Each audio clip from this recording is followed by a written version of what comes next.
to the Forsaken Podcast. I'm Grim Reaper, joined here with Rygo Hello. and Magic. Hey, how we doing? Guys, I've heard talk about this thing they call it. What is it? The hell, you know, it makes your magic juice go up. They call it the mana edge.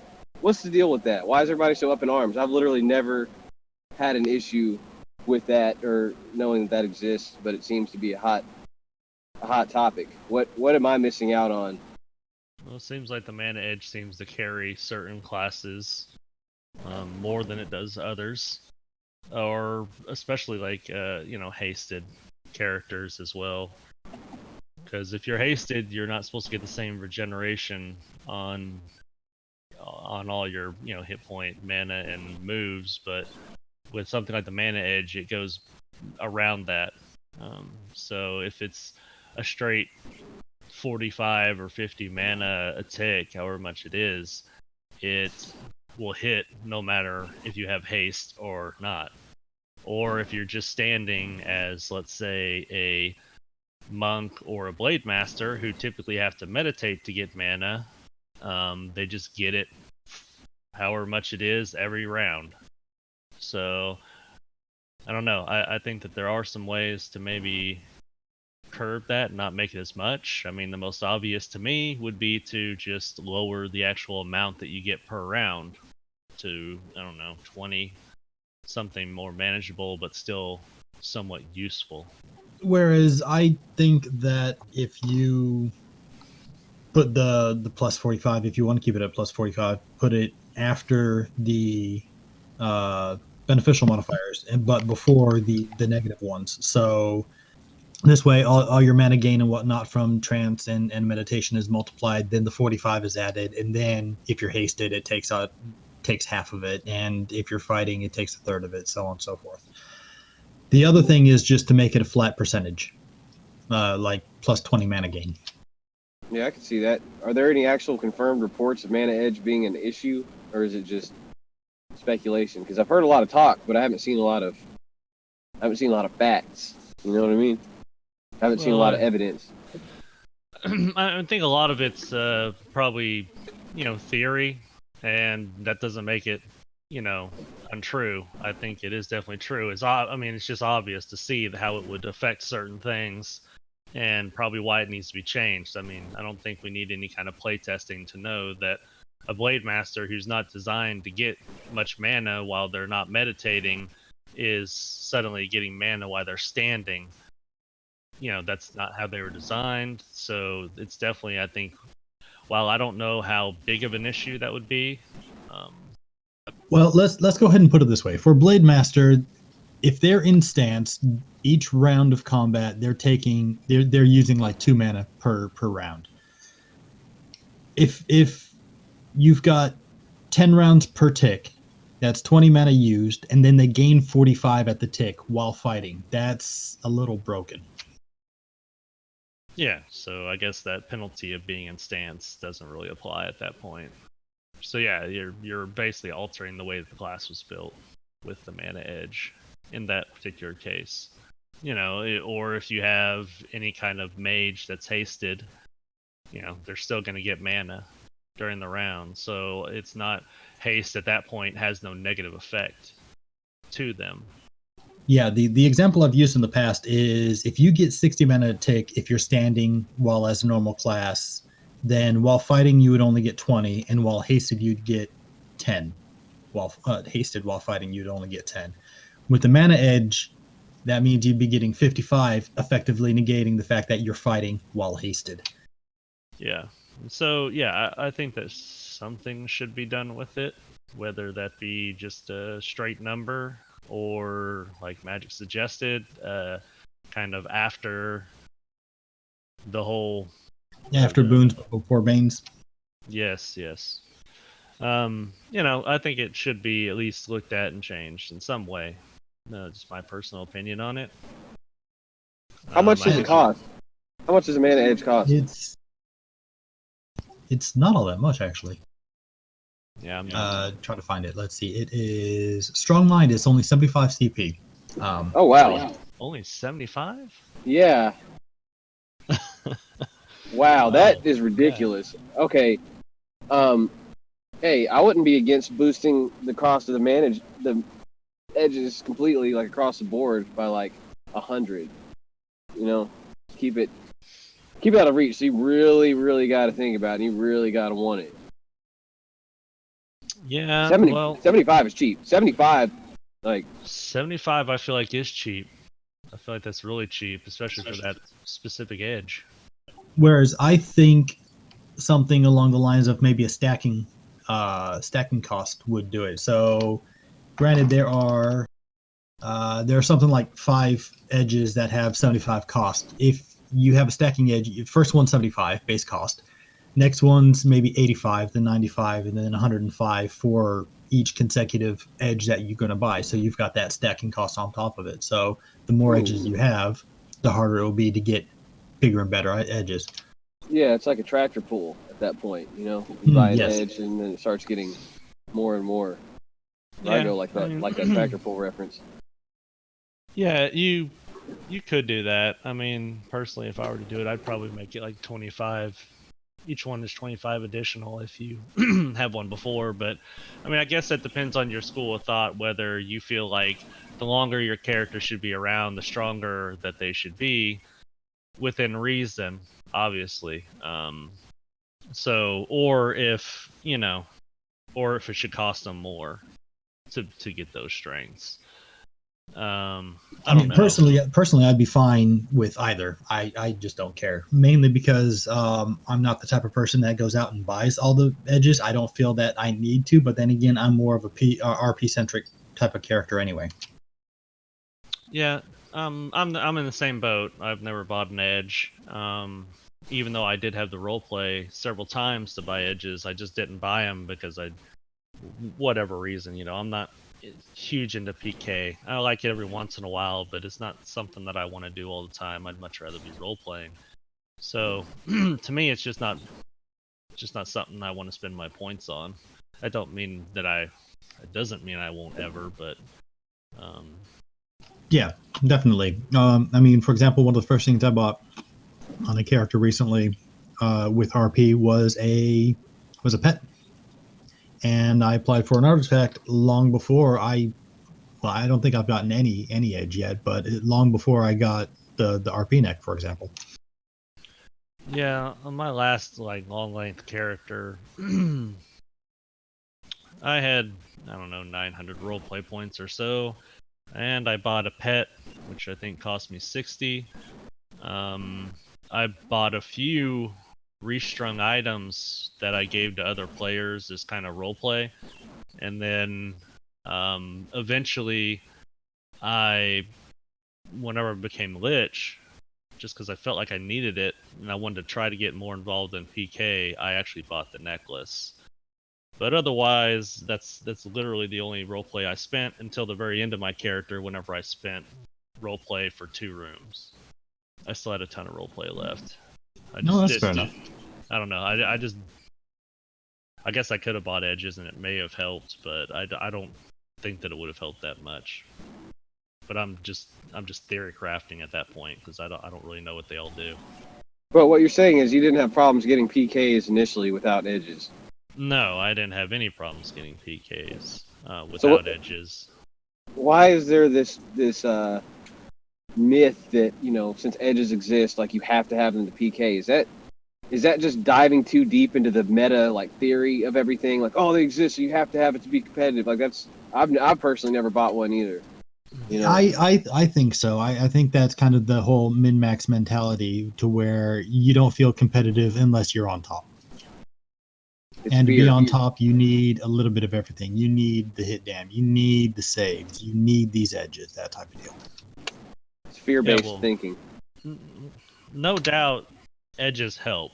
Obviously, they're they help. Stats and things to help you, for sure. Do you need them? I don't agree. I don't agree that you need them. They definitely would help, of course. So yeah, I don't know. Some probably help more than others. It's just hard for me to say because I don't actually know what they do specifically, except for the mana edge, which has been talked about quite a bit. So, Well, all the information I've gleaned from these edges have been got from other players. For example, like the thick-skinned edge gives 25 AC, which is both a blessing and a curse. More of a blessing, but sometimes a curse. can be, yeah. I mean, we don't just want to roll around with no AC, so I mean, it's a blessing. And Well, it's a curse for thunderstorm and call lightning. Yeah, easily avoidable by being inside. Be that as it may. The other thing is the zealous faith edge, where you get an additional plus 50% to your bless effects. Yeah. So, which is that's pretty powerful too, and hopefully that costs a little more than 75 roleplay points. So this is a thing, Grim. Is it's easy to say just be inside and negate that, but whenever you're fighting in Cabal warfare, it's not always, viable. I'm sure that a lot of rooms outside of Cabals are outside. Yes, I'm sure some of them are. I'm just saying, like, it's not that easy, and it's not like just go fight here. Well, sometimes you got to go and you got to get your standard, and you don't really get to pick where you fight. Okay, but you're talking about two. I mean, how many classes have, like, you have Thunderstorm with Rangers and you have Call Lightning with Invokers? I mean, And druids. and Druids. So that's what, three classes out of what? A lot. 3. So, I'm just saying it is something to take into account, and it's not like it's a ton of AC, but you know what? Every little bit. I don't know exactly how it works, but I'm sure it's at that point you're kind of wishing that you didn't have it. It's fine and dandy to sit there and say, oh, but only 3 classes have these skills. But when you run into one of those classes every third character, it tends to skew the results a little. Just take off all your armor before you fight them, duh. Or also, if you're in a Cabal and and your opposing Cabal is a character and they're around for a while, you're going to be fighting them quite a bit too. So. Okay, well, get yourself a set of saves gear and mix your have a set of non-rare items that have little AC, but can still get you to where you need to be to fight them, so you don't get totally just smacked by it. Yeah, you just have to prepare for that fight because Hook you know it's yourself going up. to be coming. Hook yourself up with Frenzy and all that good stuff to get your AC up, or down, whatever, up. That's kind of part of knowing the lands, right? The Forsaken, and you're talking about the Forsaken lands. Yeah, well, like just knowing all the equipment, not just the best equipment, but also equipment that's going to help you avoid situations like that. Or, like saves equipment, maybe non-rare saves equipment that you can keep stored in your locker or stored in your backpack in case you're getting different fights. There was one player that did fairly well, and they had a few different, well, I say a few, a bunch of different items that they kept stowed in their backpack that they would change out as they would fight different characters. And I think that as the equipment overhaul gets on its way, that will be more important to do, to learn this other equipment and to, be able to prepare for certain things. And also, let's not forget, guys, you can take a non-rare piece of equipment, you can stash it into your bank, and guess what? You don't actually have to be at your bank to stash it. You can type stash whatever anywhere, and a bank attendant comes and takes it from you and takes it to the bank. It does cost more gold than if you're next to the banker itself. It's 50 if you're next to the bank and 1,000 if you're literally anywhere else. Totally fucking worth it if you're out just equipment hunting. Oh, absolutely. Yeah, it's. I mean, gold is cheap anyway. Can you stash potions and stuff in there? And do they crumble while they're stashed? Anything non-rare can go in there. Whether or not it crumbles, honestly, I have not tested. Probably. I guess that needs to be tested. Someone needs to test that. It'd be interesting to see. Yeah. You can stash some vials in there or something. Yeah, dude. Or gleaming potions. Or the sparkling pills. Yeah, well, the sparkling pills won't crumble because they're pills. Yeah. But I know what I'm doing later. What are you gonna do later? Testing. Oh, he's stashing. Testing. Nice, dude. I swear I test something new generally every time I log in. Because you're a scientist. You're a mud scientist. One who It's stu- fun. One who studies mud. Yeah, but that gives you, anyways, back to the equipment. It gives you some incentive on things to do whenever maybe there's not as many players around. Yeah, like, because there's lots of stuff out there that's not on the FL items wiki list. You know, there's all kinds of crap out there, and like, who knows what does what? You know, I mean, there's probably sets of change too. Yeah, and there's probably sets of stuff that people don't even consider wearing. You know, and there's probably some good non-rare stuff that you can swap over, or certain items you can swap out to help you fight that invoker, help you fight that ranger. You know, without getting totally stomped, but also not getting totally electrocuted. Oh yeah, the item list that we have up, that I've put up, are by no means comprehensive. And the Google Doc, as a matter of fact, if you've got an ID that's not on there, please put it on. You can edit it. Just follow the rules of the doc, please. No, I brought up the old wiki the other day. I went to it. It has an item. How old is the item list on there? Because it actually has drop-down menus where you can select. That thing is nice. That one, the old one. Okay, the how you can find things on it is nice, but that thing is so out of date. It's not even funny. I mean, it is horribly out of date and completely and in a lot of places completely inaccurate. Yeah, it's definitely 100% out of date, especially with the equipment overhaul. It's pretty bad, but still, the format of it is preferable to me than, the going Control to notepad. Just Control F and trying to find what you want. That's great. I mean, it's only the whole Control F thing because I have no idea how to do what's on the wiki. Yeah, it's, I don't know, something that maybe we'll look into the future, but I think the flat file is fine now, anyways. Yeah, it is. No, it is. There's some things that aren't on there that surprisingly I thought would be on there. And I can't remember off the top of my head what I'm thinking of in particular. Oh yeah, I don't know.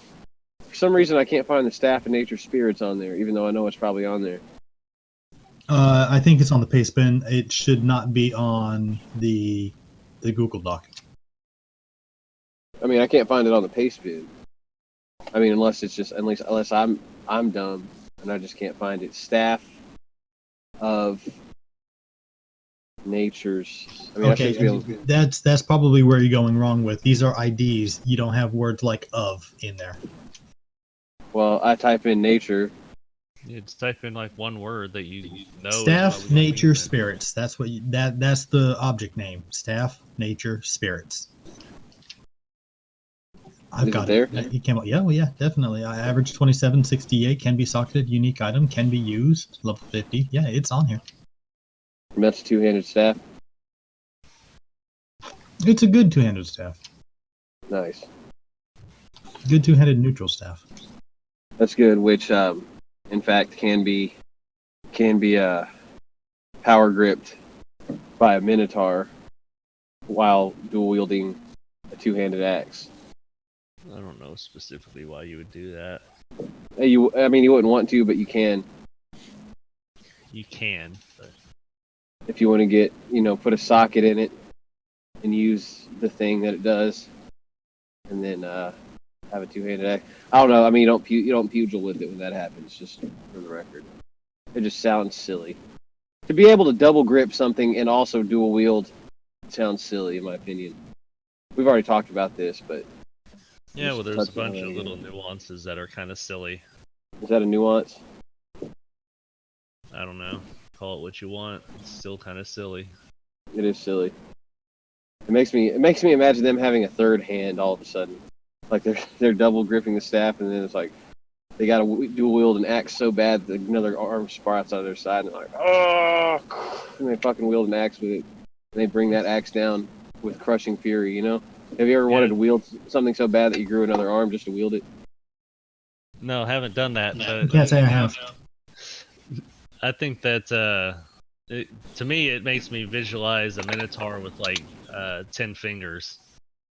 and 2 thumbs on one hand for some reason when I think of double gripping. Oh. Just having like a massive hand that's holding this staff. Yeah, that's kind of funny. Wow. Yeah. Yeah. Yeah. I guess we could talk about equipment overhaul and where that's kind of at.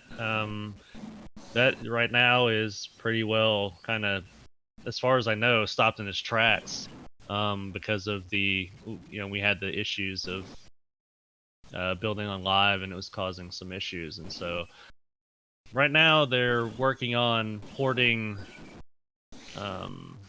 live over to build. And I don't know exactly how that's going or what the exact status of that is. I know it has been discussed, and I'm not sure exactly where that is. So Loth might know more than I do. But yeah, until that gets resolved, there will probably be no more updates to actual equipment in the game as far as the equipment overhaul is concerned. So does that have to do with the equipment being only updated on live and not updated on builds too, along with the areas and stuff, like the changes to Valmiran and stuff not being there? Well, the certain things are still getting done on live. Like, for instance, if we're doing a plot, things are still going to get changed on live. And honestly, changing the equipment on live, it's all OLC related, so it's not like we're changing the procs. It's not like we're changing progs. It's not, we're not changing anything that's necessarily going to break it. But just to be safe, whenever people are in the OLC editor, and so they're not making changes they're not supposed to, it's just best that they don't. Some people still do. Like, I'm sure a Nume still logs in and has to change rooms based on plots and things like that, but otherwise, like, the actual overhaul itself is kind of on standby, because not everyone's fingers need to be into the main port OLC. So it's not strictly there's nothing being changed. It's just only certain people are going to be making certain changes. But if there's like a balance issue, obviously, and I think this has happened very recently, some equipment has been changed. Like bracers of reserves, I think, was an item that was changed. So that's kind of where that's at. So the items on build don't match the items on live? You saying the items on build don't follow live? Yeah, I'm asking if the items on build don't match the items on live. Currently, no. Currently, the items on build don't match the items on live. All the items were changed on live, or main port, however you want to call it. Is that something that could be overhauled onto build? Yeah, I think that the way, I'm not exactly sure the specifics on how it would be done. I mean, I assume it's just a file on a Linux server that just needs to be copied over to the other port. But yeah, right now they're not the same, and so I like I said, I assume the way that would work is basically just copy over main onto build, and copy build. Well, you copy build somewhere else, then you copy main over onto build, and then So y'all need like 3 servers. Well, technically there are 3 instances, if you will. The Halloween. Yeah, the Halloween. Yeah. So I don't know specifically how they plan to do it. Yeah, that's is that beyond your pay grade? Yes, indeed. They have discussed it, but so right now we're at a bit of a standstill. That's fine. That's cool. Yeah, we're at a bit of standstill for now until we can get all this done, and then we'll be moving forward with those equipment changes. I mean, mud activity seems to be kind of high lately anyway, or it seems that way. I think we hit an earth-shaking, there's like 22 people logged on the other day? No, I was inflating the numbers. It was, I think at one point it was about 19 to 20 people on. Yeah, I saw that. I was actually, well, I don't want to disclose any information, but I witnessed that. I was Yeah, a part of yeah, that.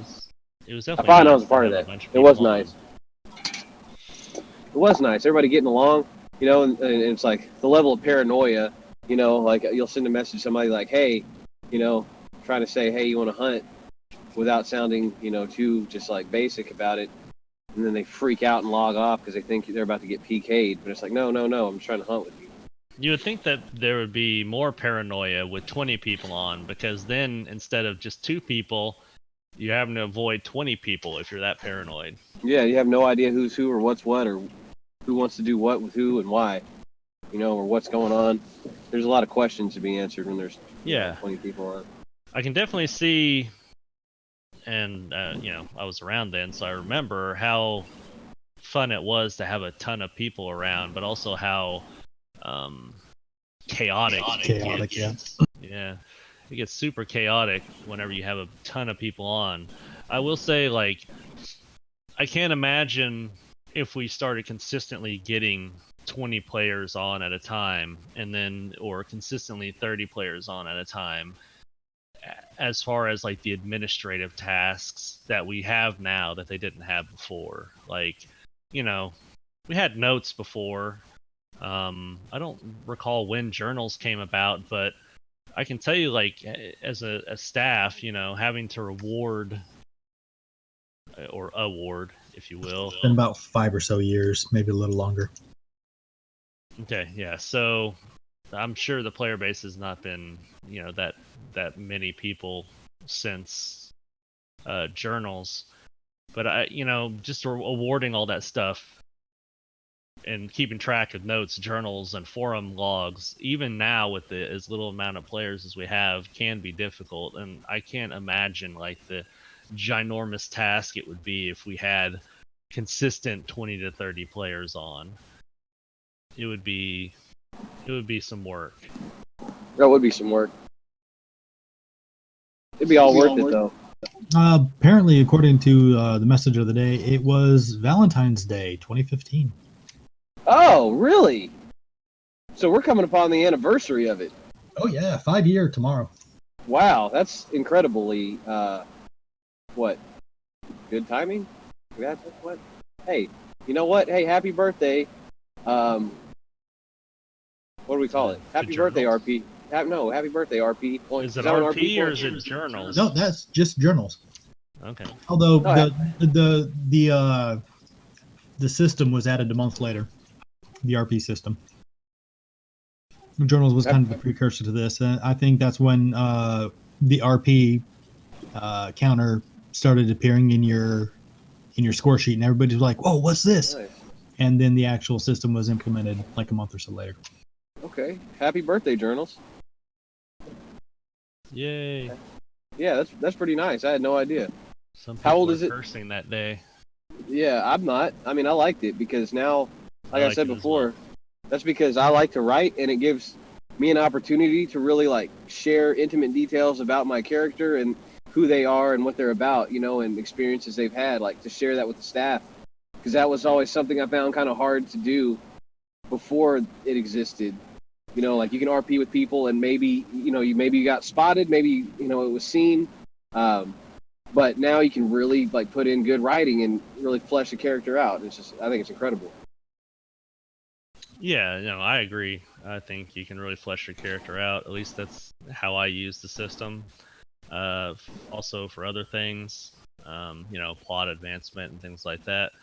But I will say, like, I do understand that why some people don't like the system necessarily, because it is there and you don't have to use it, but because there are benefits to using it, which is roleplay points, and roleplay points you can buy edges and the necklace and, you know, things that affect PK. I understand why people feel the need that they have to do it. So yeah, I don't know. I personally, and I like the system. I don't think it should be removed. And if anything was to be fixed, it should be that, you know, roleplay points don't affect PK. And I think that's mostly the problem that people have with the system. It's not the actual. I don't think that people care Well, I guess there are other. Actually, just thinking about it, there is one other thing. It's that people write journals whenever they're offline, which is not always the case.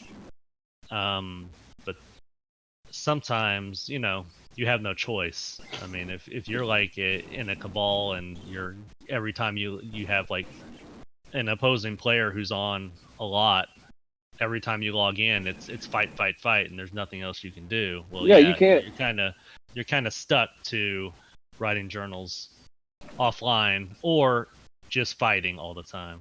Yeah, I mean, I disagree with that a little insofar as if you don't have any sort of PK advantage or any sort of PK bonus that you can buy with RP, the people who don't RP or RP very little won't give two shits about RPing and will go back to having a less varied RP experience in FL. good point. Yeah, I can definitely see that happening. Some people do the RP so they can get those, bonuses. That's fine if that's why you're doing the RP, as long as you're RPing. You know what I mean? Yeah, so removing the PK benefits from the RP rewards is kind of self-defeating. Could I be, don't think there sure. should be. I don't think there should be a lot of them, or that they should stack to a whole, a massive degree. But I think that there should be some. Yeah, yeah, yeah. I think you're right there.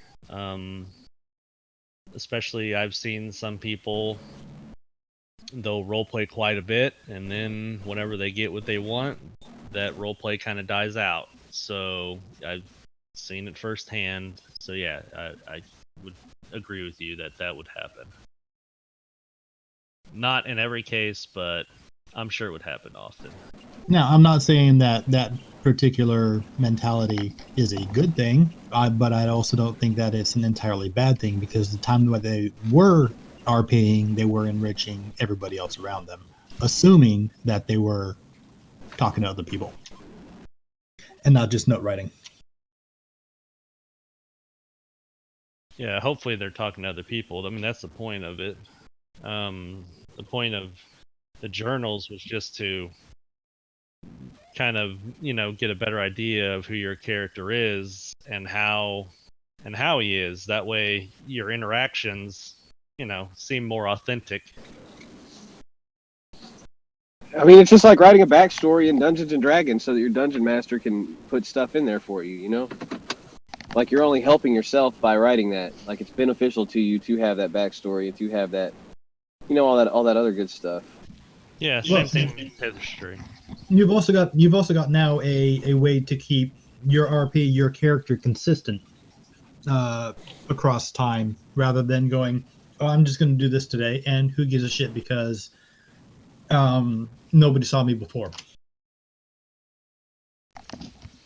Yeah, consistency is also, it helps with that. I mean, I think it helps with a lot of stuff. But also, I think that some people just don't get anything out of that. So, I don't know. I mean, but you don't have to write. You know what I mean? Like, you don't have to, unless what you want to. I believe you have to have a history to reach the level of elder in a cabal, don't you? Which I think is fine, because elders and leaders should have absolutely higher RP standards than getting trusted. Because I mean, you can get the trusted just by running around PKing and doing very minimal RP. But to hold a higher position like that, like, sure, you should absolutely have a history and things like that. I can agree with that. Yeah, you're definitely held to a higher standard as trusted or elder, or at least you're supposed to be.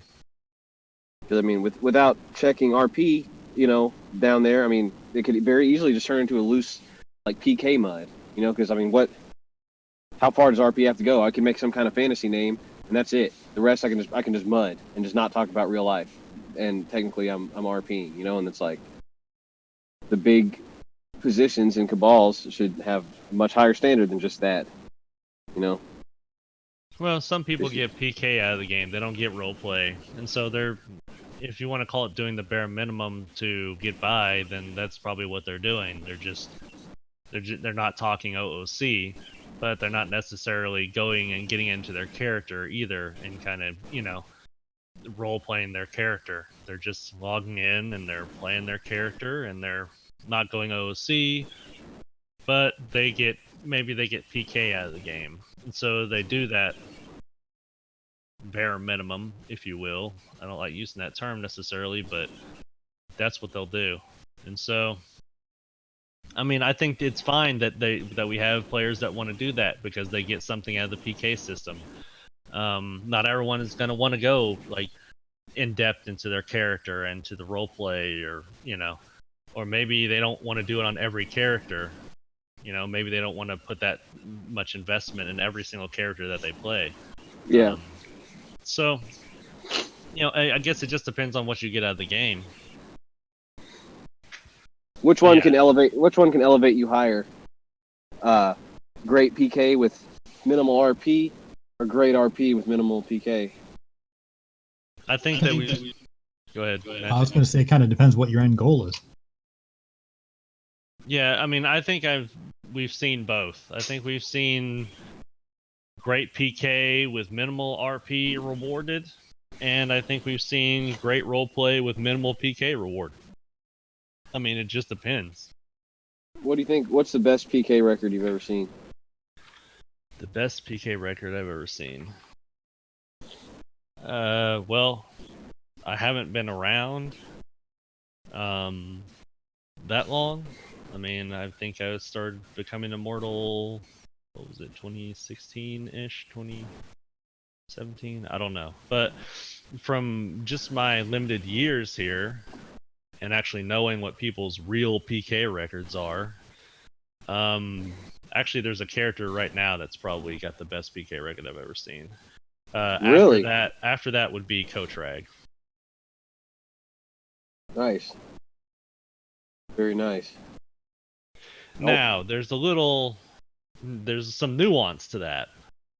I was waiting for that. So, what do you mean by best PK record? Do you mean the best kill to death ratio?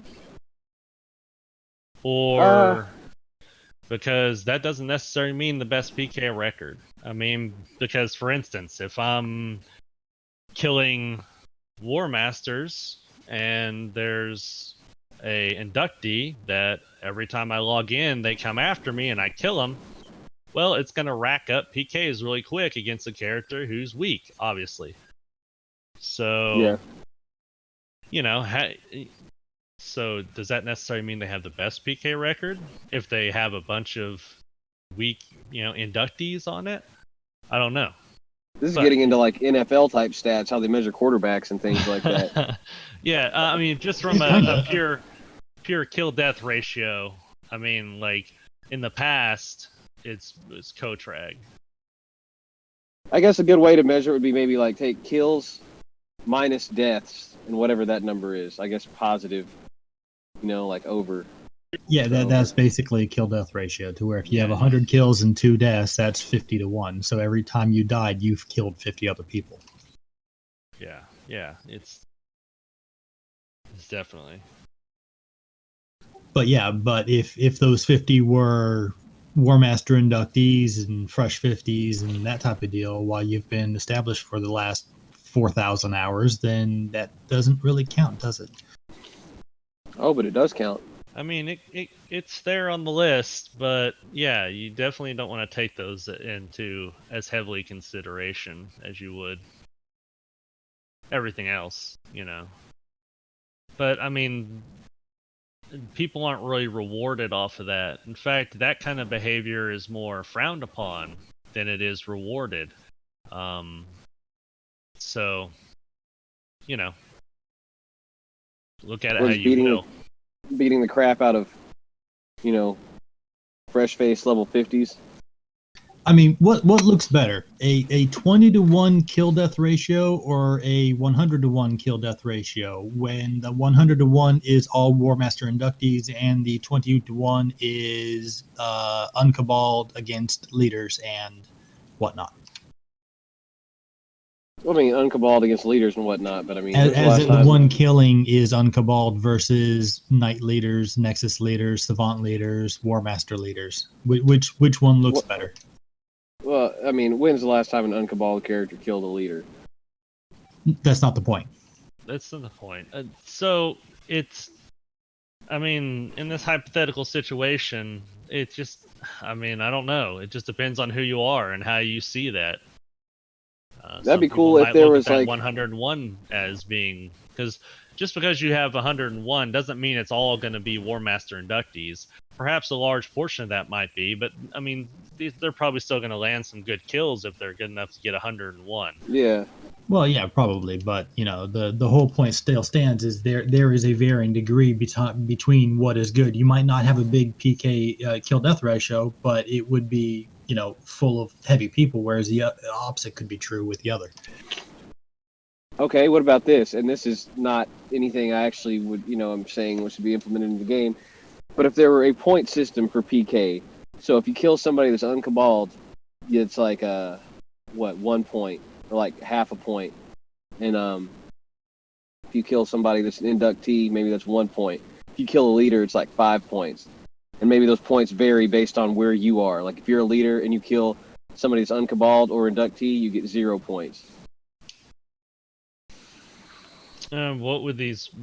My whole problem with this is It would only be viewable by immortals. oh, to okay. see So it's just actual- an arbitrary number that doesn't really matter. Yeah, right. Just to judge, like for immortals to be able to judge like somebody's PK power, like It's basically giving weight to the kills, not necessarily looking at the long list of kills. Right. I don't think that's necessarily a great thing to have, because honestly it doesn't really matter. It doesn't matter whether you have 101, it doesn't matter whether you have 20 to 1, or it doesn't matter whether you have 50 to 49. None of that really matters, because people aren't really rewarded off of their PK. Even if it seems like that sometimes, that's not what they're rewarded off of. Some would. I mean, all it is another metric, and when the person gets rid of the character, I mean, the first thing they could ask is, "Hey, what was my score?" And now it's just bragging rights. Hey, I had 4,000 points on this character. Yeah, I mean, okay, you killed 4,000 inductees, but whatever. You could do that. You could do that. But I mean, has anybody ever killed 4,000 people? A new maybe. Yeah, probably. I don't know if Slay counts as in the PK record, so.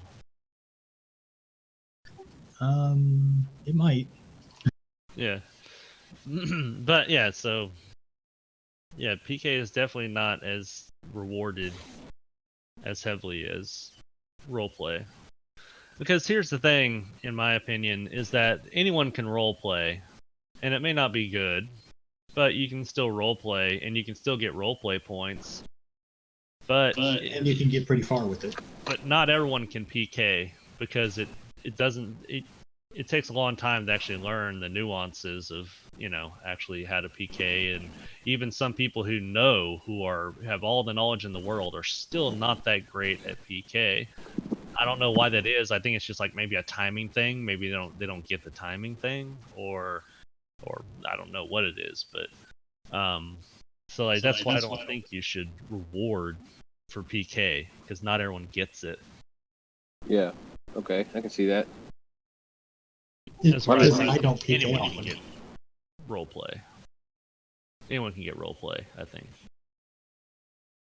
Something everybody can compete in is role playing, because everyone can join in. I think my biggest issue with PK, like straight up, like I wish it were just skill. Like I wish I just had to worry about skills and timings. I'm good at that. What I'm bad at is equipment and stuff. That's another part of PK. Just learning equipment and learning the game, learning the different skills, what they do, how to react to them, etc., etc. There's a lot to learn, and the PK realm is where, like I said, roleplay is just, it's not that difficult. That's the easy part, in my opinion, is the skills, like the back and forth. Like if everybody were on an even plane, you know, and there was no gear or something. We were just like skill fighting. I would love. I mean, that would be fun for me. The part where I get messed up is especially with weapon-based classes because I don't know necessarily like what all the best weapons are. Yeah, in my opinion, the only way to really solve that issue is to actually go out and create a character to basically learn the game and learn all the equipment. And it's hard, it's difficult because now we got the equipment overhaul going and it's kind of halfway and it's in a limbo, and so some of that's going to change. But hey, you know, that's more stuff to learn. You know, that's kind of how I look at it. It's I get to learn all this stuff over. That's stuff I can do while I don't necessarily have someone on the PK with. Right. So I think as far as the equipment changes are concerned, that the majority of the problem areas have been looked into. yeah. So like Willow Palm and the Blissful Falls and the bigger problem areas. Majority of the overpowered equipment has been taken care of, but not all of the overpowered equipment. I think there's probably still a few pieces out there that have eluded us. So Well, we still got Desolation and Discord to go, so you still have some strong pieces there. Gear still needs to be rebalanced, as far as I'm aware. But you know, these are also pieces of equipment that have been around forever, so it's not like that's anything new. yeah. It just everything needs to be brought into alignment with the point system, but I mean it will get there eventually. I don't know. I guess if you, just to wrap this up, if you do have any suggestions on what we've currently changed and what could be changed in the future, you know, kind of the direction, you know, might be brought up on prayer forum to say, hey, look, we've noticed that the changes that are here are, you know, it seems like the changes are going in this direction or that direction, and I don't necessarily think it's a great idea. That could be something that is brought up on the prayer forum so the Immortals, all the Immortal staff can actually read it and comment on it and then, you know, go from there. But yeah, I think we are done for today. All right, guys. Thanks for listening to the Forsaken Podcast. Tune in next week. Catch you later. Yeah, take care, Yeah. guys.